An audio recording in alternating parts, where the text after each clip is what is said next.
Bismillahirrahmanirrahim. Assalamualaikum warahmatullahi wabarakatuh. Kita lanjutkan pembahasan Fihi ma Fihi bagian 30. Baik, langsung saja. Bismillah. Ketika kami berada di kota Samarkand, Khawarizm Shah beserta bala tentaranya mengepung kota itu dan bersiap-siap untuk berperang. Di kota itu ada seorang perempuan bangsawan yang amat cantik dan tak ada seorang pun yang bisa menandingi kecantikannya. Setiap saat aku mendengarnya berdoa, "Ya Tuhan, bagaimana mungkin Engkau akan mengizinkanku jatuh ke tangan orang-orang yang zalim? Aku tahu Kau tidak akan membiarkan hal itu terjadi. Aku pasrah kepadamu." Ketika pasukan Khawarizm Shah sudah menguasai kota, semua orang dijadikan tawanan, bahkan para gadis pun ditangkap. Tetapi anehnya, perempuan bangsawan itu dibiarkan begitu saja dan tidak ditangkap. Meskipun ia begitu cantik, tapi tidak ada satu lelaki pun yang tahan melihatnya. Dari sini kita jadi tahu bahwa setiap orang yang menyerahkan dirinya pada Allah, maka orang itu akan aman dari berbagai malapetaka dan selamat dari bencana. Tidak ada satupun tuntutan manusia yang diabaikan olehnya. Baik, di sini Rumi menceritakan sebuah kisah di mana pada suatu hari ada sebuah kota yang dikepung oleh Khawarizm Shah bersama dengan bala tentaranya. Kemudian dalam kota itu ada seorang wanita yang sangat cantik, seorang wanita bangsawan yang sangat cantik, yang dia itu memasrahkan seluruh kehidupannya pada Allah Ta'ala, yang kemudian dia itu berdoa padanya bahwa, "Ya Tuhan, bagaimana mungkin Engkau akan mengizinkanku jatuh ke tangan orang-orang zalim? Aku tahu Kau tidak akan membiarkan hal itu terjadi. Aku pasrah kepadamu."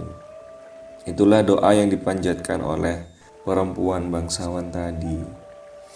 Nah, di sini yang menjadi luar biasa adalah ketika Khawarizm Shah ini sudah menguasai kota, rupanya semua gadis, semua warga itu ditawan kecuali perempuan bangsawan ini, kecuali perempuan yang cantik ini. Jadi Allah menjadikan mata para penjajah, ya, mata para tentaranya Khawarizm Shah ini menjadi tidak kuat dalam melihat perempuan ini, sehingga mereka membiarkan perempuan ini dan tidak ditawan. Jadi dari sekian banyak perempuan, hanya satu yang tidak ditawan, hanya satu yang dibebaskan. Ini kalau kita pikir dengan akal yang normal tidak mungkin. Jadi harusnya malah yang paling cantik ini yang ditawan, tapi ternyata Allah membuat orang-orang itu mengabaikannya, tidak berani dengan dirinya. Nah, disinilah yang menjadi sesuatu yang sebenarnya mustahil. Kemudian Rumi menyampaikan bahwa dari sini kita jadi belajar bahwa setiap orang yang menyerahkan dirinya pada Allah Ta'ala, maka orang itu akan aman dari berbagai malapetaka dan selamat dari bencana. Di video sebelumnya kita sudah belajar bahwa Rumi menyampaikan seperti orang yang mancing, seperti orang yang mancing ikan. Jadi ketika ibarat orang itu adalah Allah Ta'ala, kemudian ikan itu adalah manusia. Ketika orang itu memancing ikan, maka dan ikan itu memakan kailnya, nah, kemudian si pemancing itu menarik ulur, tarik ulur. Tujuannya untuk apa? Untuk menghilangkan atau menghabiskan darah si ikan. Ketika darahnya sudah hilang, ketika darahnya sudah berkurang, maka si ikan itu akan menjadi lemas dan kemudian dia pasrah. Ketika ikannya itu lemas dan pasrah, maka dia lebih mudah untuk jatuh ke tangan pemancing. Nah, seperti itulah Allah Ta'ala menurut Rumi. Jadi Allah itu membuat manusia, membuat hambanya itu kadang-kadang ditarik, kadang-kadang diulur. Artinya kadang-kadang diberikan musibah, kadang-kadang diberikan rizki yang banyak. Nah, itu tujuannya untuk apa? Untuk melepaskan darah manusia. Darah di sini maksudnya adalah nafsunya, hawa nafsunya, ikatan-ikatan dunianya, sifat-sifat tercelanya itu agar hilang semua. Dengan cara diberi musibah, kemudian diberi rizki, diberi ujian, cobaan, kemudian diberi anugerah. Nah, itu merupakan tarik ulurnya Allah Ta'ala kepada manusia. Ketika manusia sudah lemas dan pasrah, manusia akan tiba di tangan Allah Ta'ala. Nah, ketika sudah di tangan Allah Ta'ala, bukan malah tambah disakiti, tapi malah dirawat, disayang, dicinta, diperlakukan dengan sangat baik sekali. Itulah proses manusia jika dia pasrah. Kesimpulannya adalah ketika manusia itu memasrahkan dirinya pada Allah Ta'ala, semakin cepat dia memasrahkan dirinya, maka kehidupannya akan semakin nyaman. Tidak ada tarik ulur lagi. Ketika ikan itu sudah di tangan pemancing, maka sudah tidak ada tarik ulur lagi karena dia sudah ada di tangan pemancing. Sama, ketika manusia sudah memasrahkan dirinya pada Allah Ta'ala, maka kehidupan selanjutnya akan nyaman terus.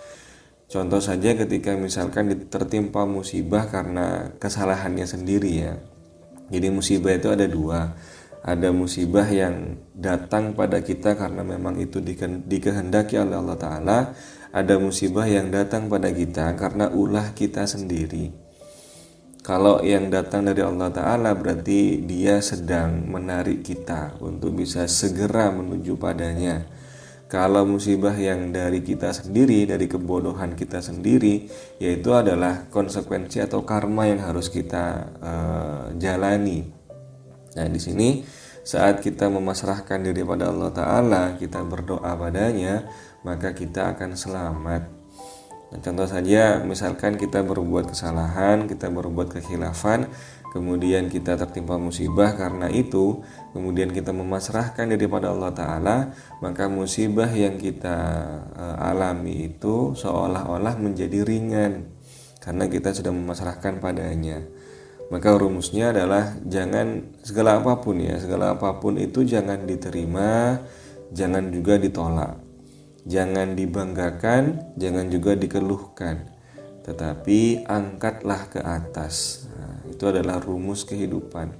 Kita mendapatkan apapun saja, baik itu hal yang baik, baik itu hal yang buruk, jangan diterima, jangan juga ditolak. Ya, pegang saja. Jangan dibanggakan, jangan juga dikeluhkan, jalani saja.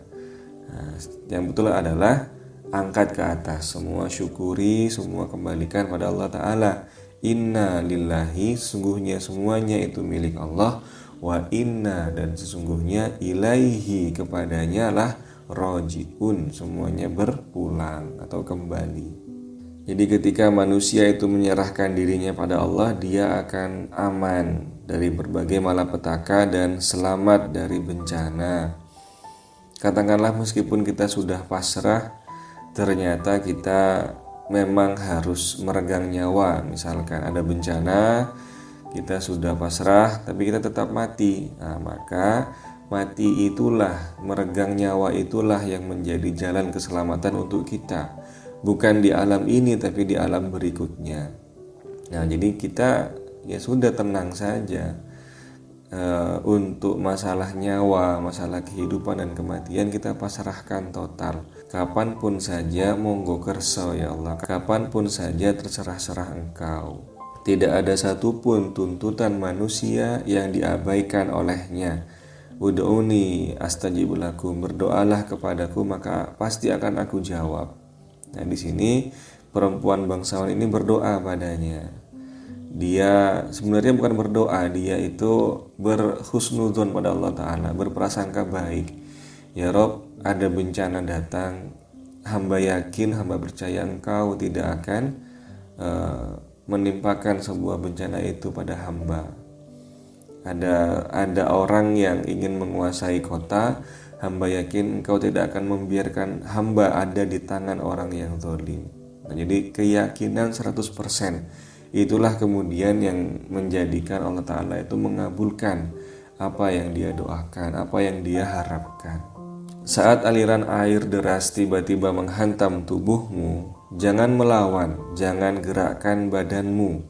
Kendalikan tubuhmu untuk tidak mengendalikan tubuhmu.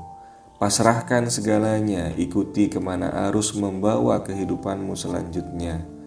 Dan zat yang mengutus air itu pada akhirnya akan menyelamatkanmu. Pasrah adalah kata yang memiliki sejuta beban dan bertubi-tubi dihantam oleh akal pikiran. Akalmu dicipta untuk kau gunakan hidup di dunia. Saat jiwamu mulai tersadar dan kau ingin pulang, ia tak digunakan lagi. Jutaan kasih sayangnya yang mewujud menjadi mukjizat-mukjizat keajaiban tak akan mampu masuk ke dalam akalmu yang jaraknya terukur kepastian. Maka pasrahlah dengan hatimu. Nah, di sini sebuah perumpamaan, katakanlah ada banjir di kota kita, ada banjir di rumah kita, di mana banjir itu benar-benar sangat berlevel bencana, tsunami katakanlah. Ada tsunami di rumah kita atau di kota kita. Cara paling baik adalah kita pasrah. Mau mati sekarang atau mau mati nanti, kita pasrahkan semuanya. Kalau kita mati sekarang, ya sudah, berarti waktu kita sudah berakhir. Kemudian jika memang belum berakhir kehidupan kita, maka ini adalah kesempatan kedua kita untuk bisa memperbaiki kehidupan. Nah, itu pasrah. Jangan melawan, jangan gerakkan badan.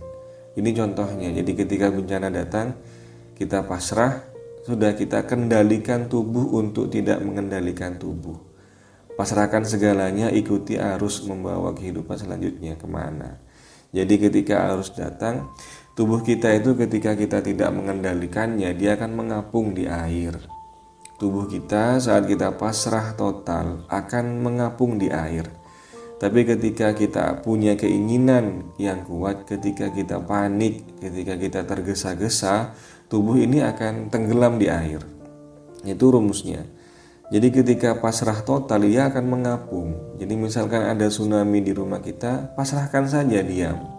Kendalikan tubuh untuk tidak mengendalikan tubuh, diam. Jadi seolah-olah kita ya sudah sebongkah kayu, dia akan mengapung sendiri. Ketika badan ini sudah mengapung, maka arus akan membawanya kemana. Nah, sudah, kita tidak perlu menggerakkan badan apapun, dia akan mengapung. Ketika mengapung, maka badan ini akan terikut arus. Kemana arusnya, kita akan ikut saja. Nah, tapi kalau kita berusaha melawan, apalagi panik, dia akan tenggelam. Badan ini akan tenggelam. Ketika tenggelam, ya sudah, berarti sudah sampai di situ kehidupan kita. Dan zat yang mengutus air itu pada akhirnya akan menyelamatkanmu. Nah, karena kepasrahan kita tadi, kita justru malah bisa selamat. Allah akan menyelamatkan kita. Pasrah adalah kata yang memiliki sejuta beban dan bertubi-tubi dihantam oleh akal pikiran. Itulah pasrah.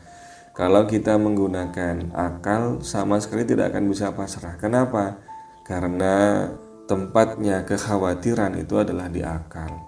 Ketika kita melihat ada musibah mau datang, ada bencana mau datang, akal ini akan sangat khawatir, akan memikirkan banyak hal yang negatif. Pikiran-pikiran itu sangat menghantam yang namanya pasrah. Semakin banyak pikiran, maka pasrah itu tidak akan tercipta, tidak akan muncul di hati kita.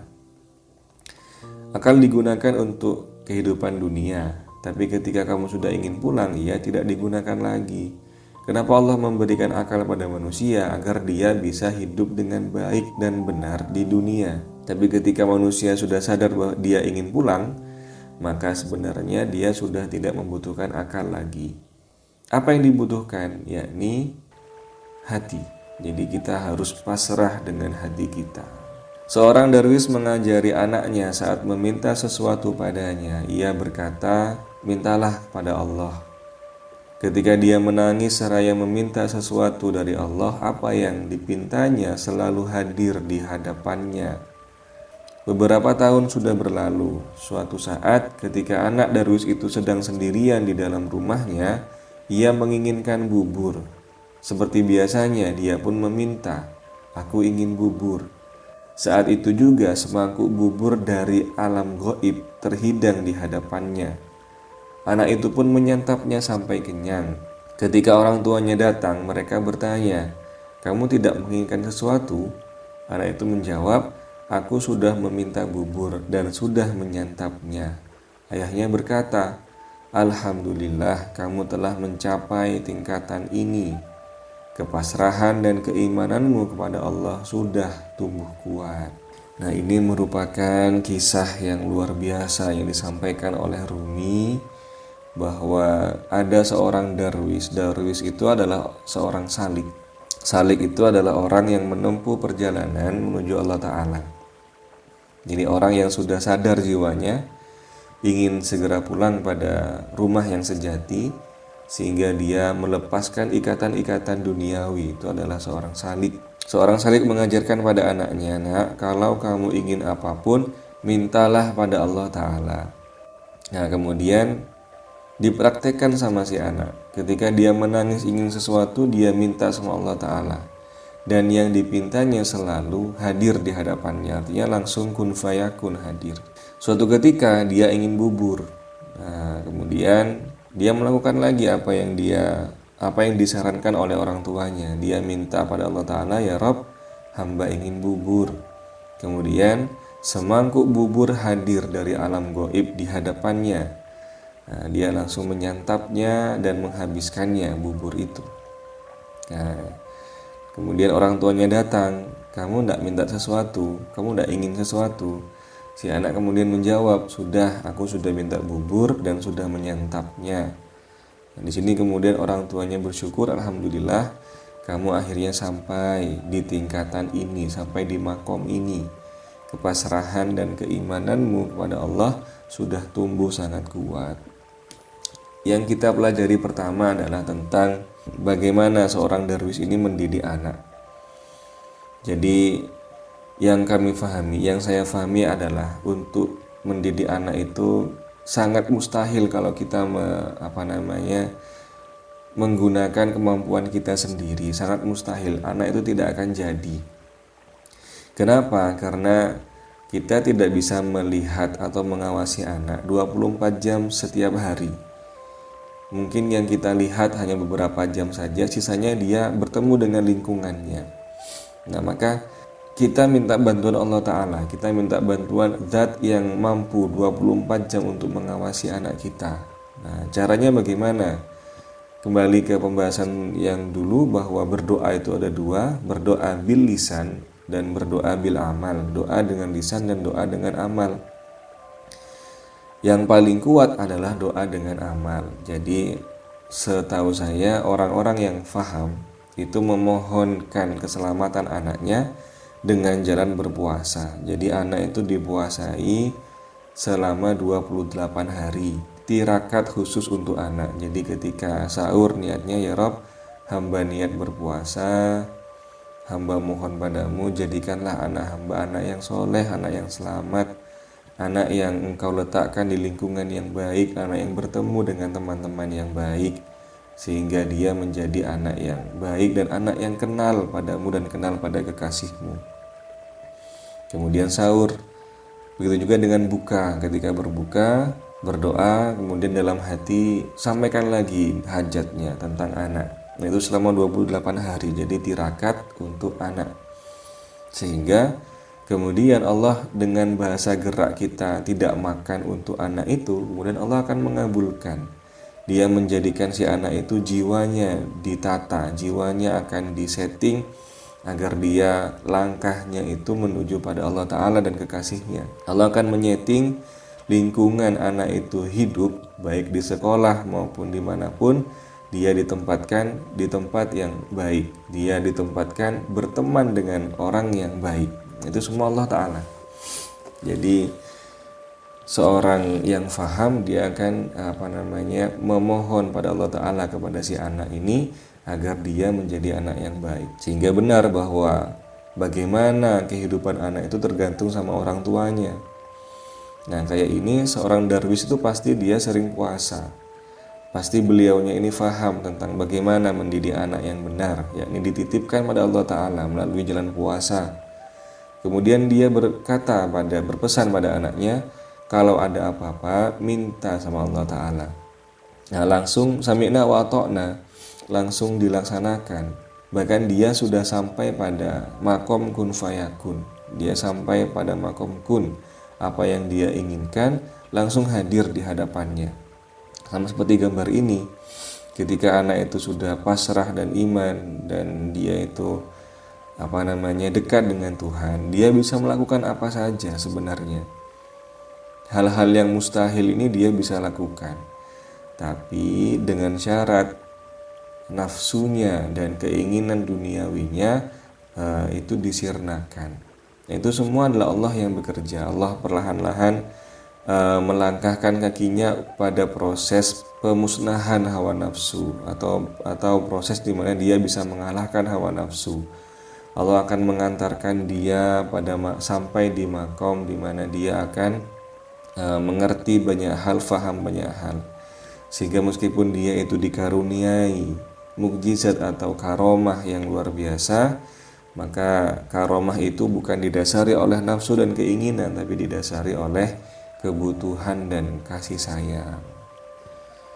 Kalau kita ingin bisa mencapai makom ini, maka caranya adalah dengan pasrah dan iman. Pasrah itu adalah kita mempercayakan semuanya kepada Allah. Iman artinya apa?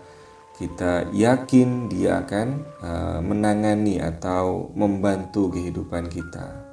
Betapa Rumi ingin mengingatkan kita bahwa Allah itu dekat dan bahkan sangat amat dekat. Apapun yang kita inginkan pasti Dia penuhi. Asal jangan sekali-kali kita berpikir tentang waktu kala berdoa. Masuklah ke dalam hatimu. Di sana ada ruang yang hanya bisa dihuni oleh dirimu dan Tuhanmu. Bayangkan dan rasakan, itu adalah saat di mana engkau berhadapan dengan pemilik segalanya. Mohonkan lalu lupakan, mohonkan lalu pasrahkan. Doa adalah tanda bahwa sejatinya dirimu tidak bisa segalanya. Seburuk apapun kita mengalami sesuatu, kita dalam keadaan down, kita dalam keadaan sedang di bawah. Caranya adalah duduk terdiam dan kita imajinasikan di hati kita ini ada sebuah ruangan. Kita masuk ke sana, kemudian kita berjumpa dengan zat pemilik segalanya.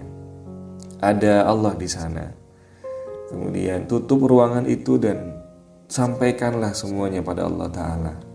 Ceritakan semuanya pada Dia. Curhat pada Allah Ta'ala. Itulah saat dimana satu-satunya kita merasa bebas untuk melakukan apapun. Kita merasakan kita bebas untuk mengungkapkan apapun. Ungkapkan semuanya pada Allah Ta'ala. Bayangkan dan rasakan, itu adalah saat dimana kita berhadapan dengan pemilik segalanya. Jadi kita ceritakan semuanya, kita curhatkan semuanya. Dan kita yakin Dia tidak akan mengabaikan curhatan kita. Dia tidak akan mengabaikan apa yang kita sampaikan. Mohonkan lalu lupakan, artinya pasrah. Mohonkan lalu pasrahkan. Kalau kita mohon banyak, kita berdoa banyak, kemudian kita ingat terus apa yang kita mohonkan, maka yang terjadi apa? Kita nagih nanti, menagih terkabulnya doa pada Allah Ta'ala. Sudah, percayakan saja. Lupakan. Dengan lupakan itu kita percaya sudah gitu. Ya Rabb, hamba mohon selesaikan permasalahan hamba. Ya Rabb, hamba mohon berikan kesembuhan pada orang tua hamba misalkan. Kemudian lupakan doa itu. Nanti doa lagi, kemudian lupakan lagi. Agar apa? Agar kita tidak mendikte Tuhan. Mana ya Rabb, kok belum terkabul? Mana kok belum ada? Dan seterusnya. Itu tidak boleh. Mohonkan lalu lupakan. Mohonkan lalu pasrahkan. Maka dengan berdoa, hendaknya kita menyadari bahwa kita ini tidak bisa apa-apa. Sehingga nanti yang muncul adalah pasrah. Baik, terima kasih banyak. Semoga bisa menambah kemesraan kita pada Sang Pencipta dan Kekasihnya. Saya akhiri. Assalamualaikum warahmatullahi wabarakatuh.